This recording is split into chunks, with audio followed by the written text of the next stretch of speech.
చేస్తారు ఈ ప్రభుత్వం నీ మీద జాగ్రత్త, నువ్వు వెళ్ళొద్దు. ఏదో మీ ఆయన బయటకు వచ్చేసారు కదా, వాళ్ళందరినీ పిలిచి క్లస్టర్గా ఫామ్ చేసి వాళ్ళందరికీ చెక్కులు ఇచ్చాయి. కానీ నా మనసు ఒప్పుకోలేదు. నేను లేదు, ఆయన కోసం మీరందరూ పడే కష్టం నేను నా కళ్ళారా ఆ 53 రోజులు నేను చూశాను.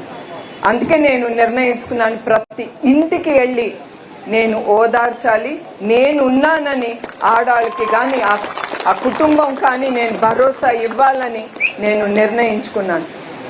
మా ఫ్రెండ్ చెప్పారు కదా వీళ్ళు ఏదన్నా చేస్తారని ఈ ప్రభుత్వం, కానీ నాకు ఒక్కటే ధైర్యం, నా తెలుగుదేశం బిడ్డలు నన్ను రక్షిస్తారు.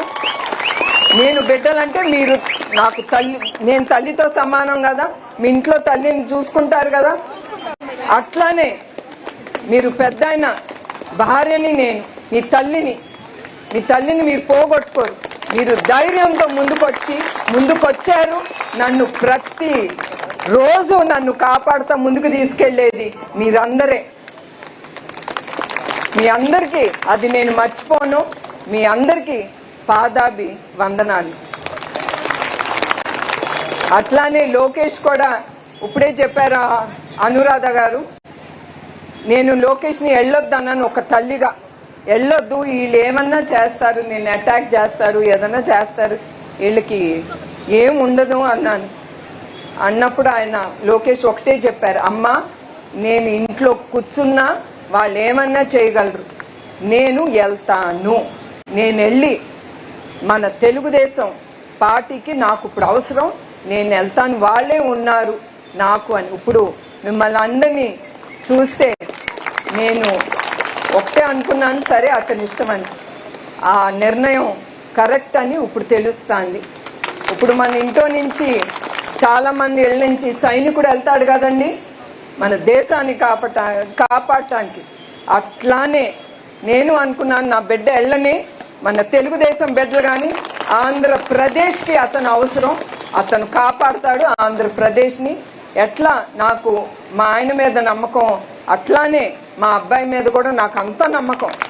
అతను తప్పకుండా మిమ్మల్ని అందరినీ ముందుకు తీసుకెళ్తాడని.